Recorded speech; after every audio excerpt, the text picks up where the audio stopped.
সব বরবাদ করে দিলেন।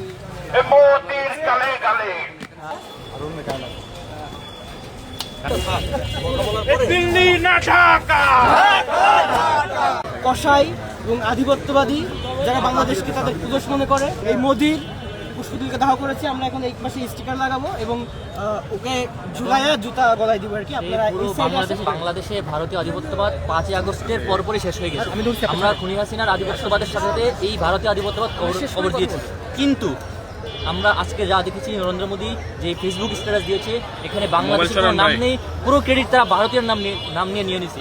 আমরা এখনই কসাই মোদির পুষ্পতুলিকা দাহ করব। পুষ্পতুলিকা দাহ পরবর্তী আপনারা দেখতে পাচ্ছেন একটা স্টিকার আছে দানবের মতো, এটা আমরা পদদলিত করব এবং আরেকটা গাছে টাঙাবো জুতা সহ। আপনারা যারা জুতা মারতে আগ্রহী তারাও উপস্থিত থাকবেন। আমি সংক্ষেপে একটু কথা বলবো এই কসাই মোদির ইতিহাস।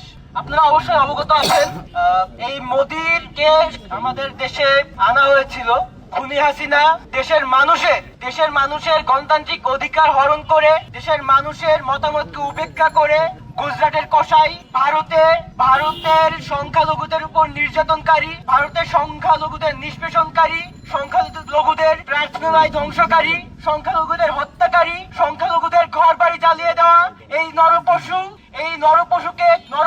চাটুকার, এই নরপশুর পদলেহনকারী, এই নরপশুর প্রকাশ্য দালাল বাংলাদেশে এই নরপশুকে এনেছিল এবং বাংলাদেশের জনগণ স্বতঃস্ফূর্তভাবে এটার বিরোধিতা করেছিল। এই বিরোধিতা করার কারণে এই দালাল খুনি হাসিনা ভারতের প্রক্সি এদেশের মানুষের উপরে গণহত্যা চালিয়েছিল এবং দেশের নিরীহ মানুষকে প্রকাশ্য দিবালোকে হত্যা করেছিল।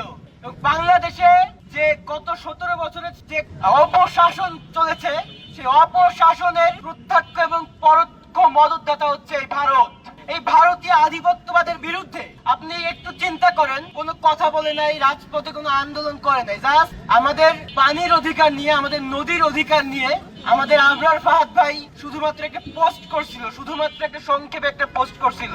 সেই পোস্টকে কেন্দ্র করে আমাদের আবরার ফাহাদ ভাইকে সারা রাত নির্যাতন করে বুয়েটের হলে ছাত্রলীগের কুকুররা, গুন্ডা লীগের কুকুররা নির্মম ভাবে হত্যা করেছিল।